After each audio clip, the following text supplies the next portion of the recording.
Hey guys, good morning. Welcome to Life with Lisa. This is Monday Moments, and I'm going to be cooking two separate recipes today. One is a quick tomato gravy, because there's different types of tomato gravy or tomato sauce. This is just a plain like marinara for chicken parm today. So, and the second recipe I'm going to be making is chicken parm. So, if you want, this first recipe is the tomato gravy, tomato sauce. I will leave the link for the chicken parm down below if you want it. Okay. Hey guys, you use whatever tomatoes you want, what brand you like. This is Tuttarusso, this is the Cento, San Marzano. This is not the Italian San Marzano. Don't be fooled, you get the really good ones. Because there's been controversy with this. Anyway, long story short, at an Italian store. And this one makes a sweet gravy too. But, you know, this one says chunky crush. I'm going to go return this. I cannot use that. I need this one to say tomato sauce. This is the wrong kind of gravy. So, my husband says it always says that. I got to ask my mother. Because I forget what brand I used to get. My mother used to get. And it was a sweeter tomato.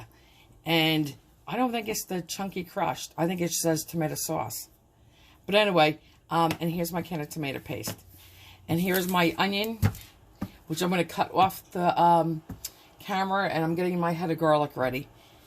And again, guys, there's no reason to open up. And listen, I don't care if you do. I really don't. I have nothing against people who use jar gravy. I'm just saying, truly, if you could honestly open up and screw the lid off and dump it in a pot, which you got to do. And some of you out there must doctor it up a little bit with some additional seasonings. Then why not get the onion that comes pre-chopped, get the garlic that comes minced already. Stick that in your pan first, your sauce pot first, with just a little oil. Saute it. Then open these and just dump them in there. Add salt, pepper, and basil. There you go. You don't have to put oregano in. You don't have to put parsley in. You don't have to put Italian seasonings in. That's it. And it's so basic. And it's so yummy. And it's so delicious. And it's so much better for you. And it doesn't have all that junky preservatives in it. Or that junky sodium in it. And it's just so much healthier and tastier. All right, I'll be back. And guys, when you use whole tomatoes, because these are whole tomatoes, you could either break them up by hand, depending on how small you want them, or how big you want them, or you can put them in a blender and blend them and make your own crushed tomatoes. Or you could actually put them in a food processor too. Okay, we're going to get ready to throw our onions in. Let me see if I can get the light on. Okay, this is just olive oil heating up.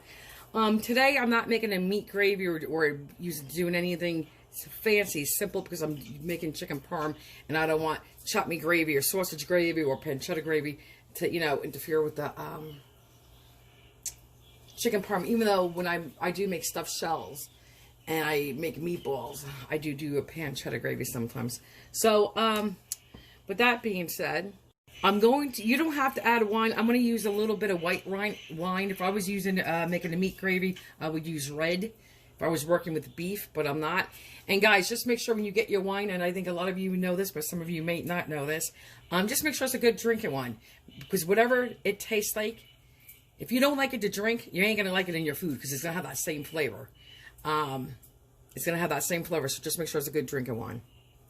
Let's add the onions. So I dice these. Then I'm going to be working on the garlic when these are cooking. And this is going to be over a medium heat. Let me season them first. Just salt and pepper. This helps it sweat. And I flavor all my layers, not just one. So if I'm making something 10 layers, all 10 layers will get flavored. And that's it. So I'm just going to saute this until it's translucent.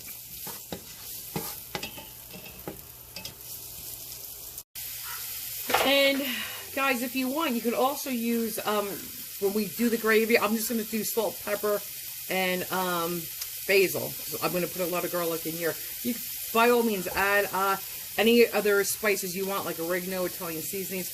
But for sure, you could use red crushed pepper flakes in your gravy. Absolutely. My mother does it, so does my daughter. And depending on who's eating, so do I.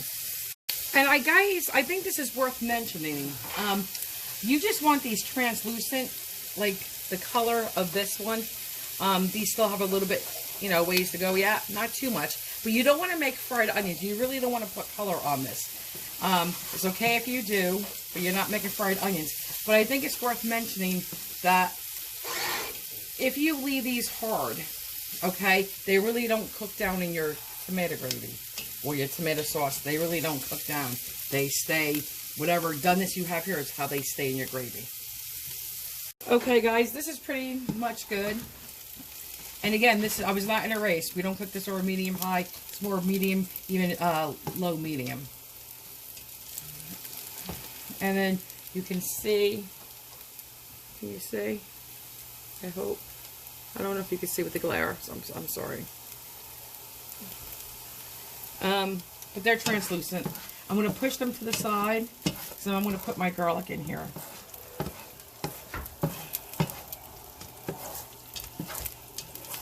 So this is what you should do too. I want to make sure there's enough oil on this side of the pan. My garlic. I think I might add a little bit more. Okay.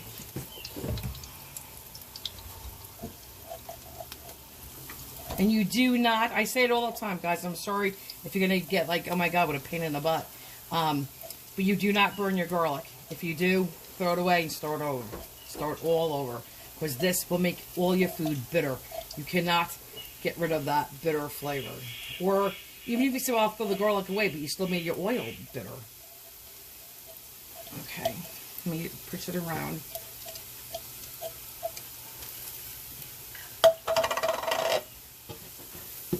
And this is what we do. Just, you got to keep your eye on this. If you want more oil, add it. Just make sure it's oil on it. I'm going to put a little salt on this.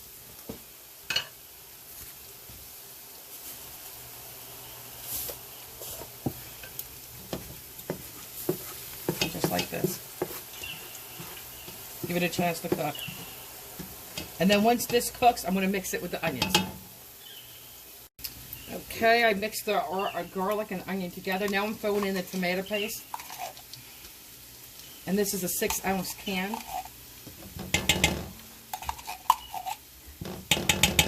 Tomato paste, besides gives you a more intense flavor, it thickens your gravy a little bit too. It's a thickener and intense, more tomatoey flavor. And I never, ever, ever, ever, ever, ever, ever will add sugar to my gravy. Ever. That's taboo. That's a no-no, and I'm sure many of you do, and that's fine. You can add sugar if you want at your house. And you know what? When you make a bolognese gravy, which has your shredded carrots in there, that's a sweetener. Alright, so I'm just going to cook this down for about, you know, a minute or two. And then I'm going to add a splash of wine, white wine. And I'll show you the splash of wine, because I mean literally a splash. Not too much.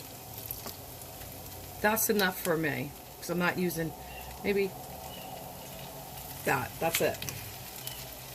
That's going to flavor my gravy. And that actually is a little bit of a sweetener too, guys. Alright, so I'm going to cook this down for about another minute or two. Cook the alcohol off. Be left with the flavor. And then I'm going to do my whole tomatoes first in here. I'm going to break them by hand. And I may make a huge mess, but that's okay. I will clean it. Again, when you have whole tomatoes, you could use your blender or a food processor to break them up, depending on the texture you want. I don't mind having a texture, you know, the little pieces of tomato in my gravy tonight. And this spits everywhere, but just like this. And if you want, you can take a potato masher and go in here and mash up, well, you know what? You can, but you got your onions in there. So just make sure you do it now. And you're going to be stuck with these little bits of tomatoes in here like this. And if you don't want it, then by all means use a blender.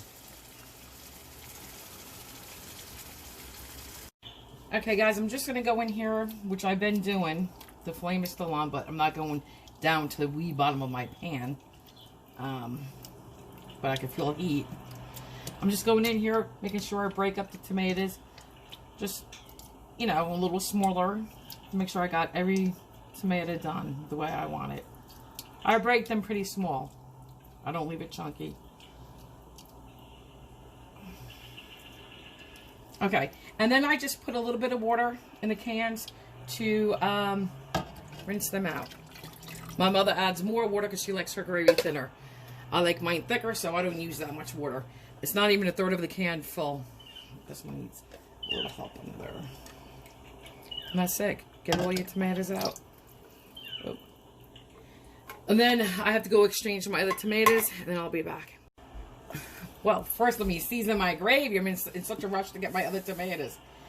My mother does, I believe, a tablespoon per 28 ounce size can of tomatoes. I do about a teaspoon. Sometimes a little less, sometimes a little more, depending on the tomatoes I'm using. I'm going to put 3 in, so I know I'm getting my other big can. I'm not putting red pepper flakes in. So I'm going to put black pepper. If you want, you could put a sprinkle of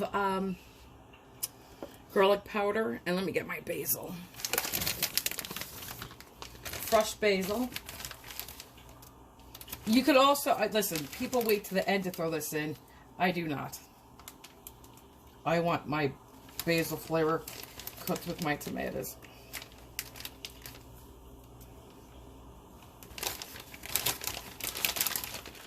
I just got this the other day too. It smells so good. I love the smell of basil.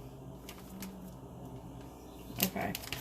We'll see. Let me add one more now. Cut the stem off a little bit. Okay. Give it a stir. And then I'm going to cook this over a lower heat. First I'm going to bring it to a boil. And then I'm going to lower it to low. I'm going to put my lid on. I'm going to put my lid on. Not tight. Like 3/4 of the way on. Like here's a piece of tomato we left right here. See? So I'll just go in and break it apart.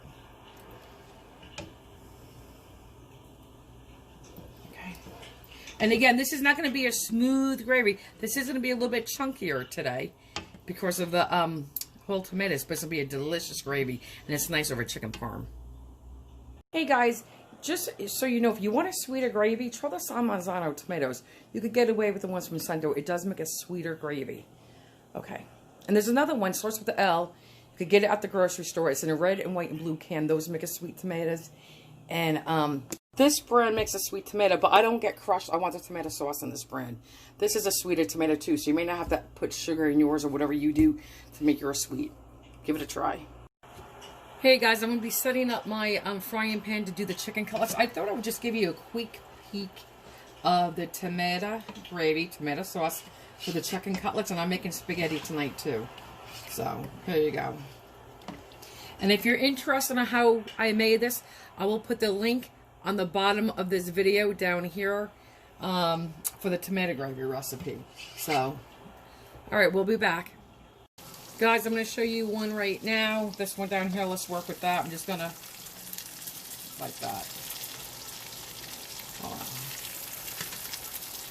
There, so now that side is getting cooked over there. Same thing over here. Hold on, let me get my other fork for a minute. You gotta be careful because you don't want your breadcrumbs to come off. So now this is gonna get cooked in here. Okay. This one, let's check it. Okay.